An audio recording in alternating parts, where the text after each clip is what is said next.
Next up at UFC Vegas 97. Karam, what are you doing here, buddy? We have Kyle Nelson taking on Steve Garcia. Steve Garcia, 16-5 in his career. 4-1 in his last 5. He is on a 4-fight knockout win streak. I'm pausing dramatically. That is a wild win streak to be on at this weight class, let alone by all knockouts. Are you shitting? Are you shitting in your chair?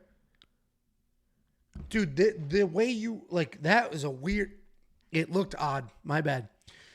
Taking on Kyle Nelson. Kyle Nelson, 16-5 in his career as well. 3-1 in his last 5.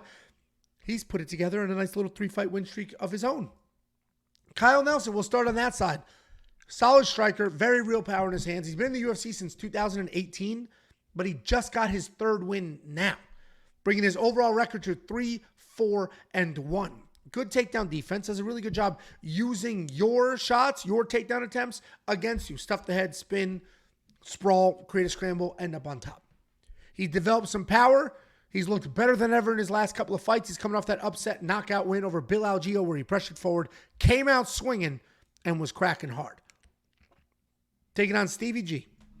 Stevie G, despite having some very good grappling and being a solid grappler, has made a name for himself with his striking and his boxing. He likes to come forward. He's got big strikes. He either puts you away or he'll use it to set up the takedowns. His striking is solid, nice movement, big power, decent speed, and he's not afraid to mix it up. He will 100% chase finishes. I mentioned he's on a 4-fight knockout win streak.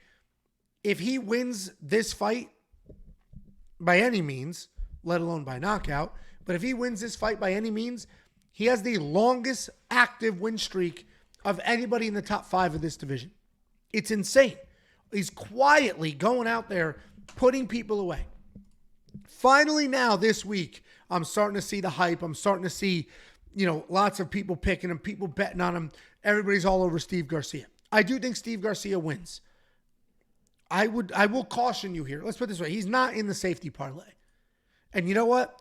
A few months ago, he would have been. It would have been like, Kyle Nelson's not good. Steve Garcia knocks him out. That's what the narrative would have been. But I think we saw Kyle Nelson is good. He is putting it together. And you need to be able to look at these fighters, look at their careers, look at their last fight compared to the fight before that. And Kyle Nelson is a guy that's improved pretty quickly. Steve Garcia's looked good. He's on a tear. I'm picking Steve Garcia, but I'm being very careful with my money here because it wouldn't be the first time Kyle Nelson played spoiler. What do you think, Jakey boy? Do you know Larry Folsom? No. The referee? No. He's fucking dead. So I didn't know. It's like the Florida MMA scene, and you did MMA stuff in Florida, so I didn't know if you knew. He looks like a fucking like a ref that I know that I've seen before in some of those fights. I don't know if you knew him, but yeah, he's fucking dead.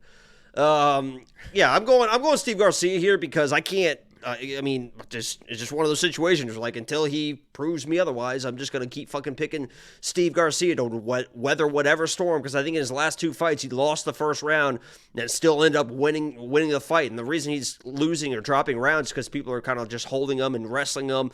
Cal Nelson's not really that type of guy, and I think Steve Garcia, the pressure's going to be too much. And if it goes to the ground, Steve Garcia has shown as well. He can be just as dangerous on the ground, so I'm going with Steve Garcia here. I think Kyle Nelson, as much as success as he's had, feels more of like a flash in the pan type of success rather than like a real actual contender.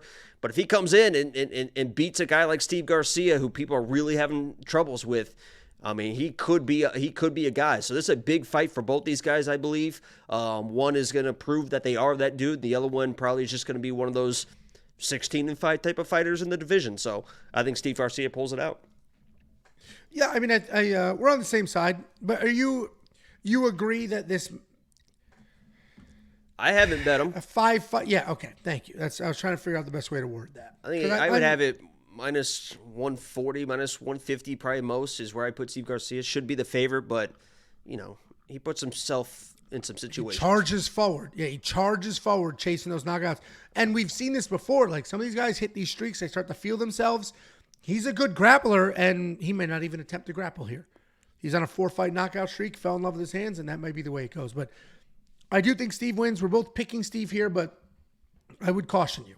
Kyle Nelson just played big time. Spoiler, he was landing heavy in that fight.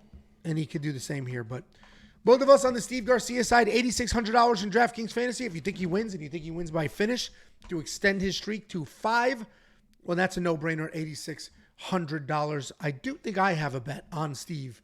But typical Angelo fashion, I'm not going to be overextended, overexposed. Not too much on any one particular person to blow my night Just up. overweight. Tiff said this shirt makes me look good, though. Can you stand up? I do want to see it full. If you want to back up and stand up, if you don't mind. Do you have the shorts on too? Thank God, not the shorts. No. I do like that color on you. I'll be honest. Sweet tats, bro. Where'd you get those? Thanks. Those are the early 2000s meatheads, we call those. Those are the Jersey Shore meatheads. What do they smell like? The tattoos? Your balls. Okay. Jesus Christ. WeWantPicks.com. Click Become a Member. It's only $10 for an entire month.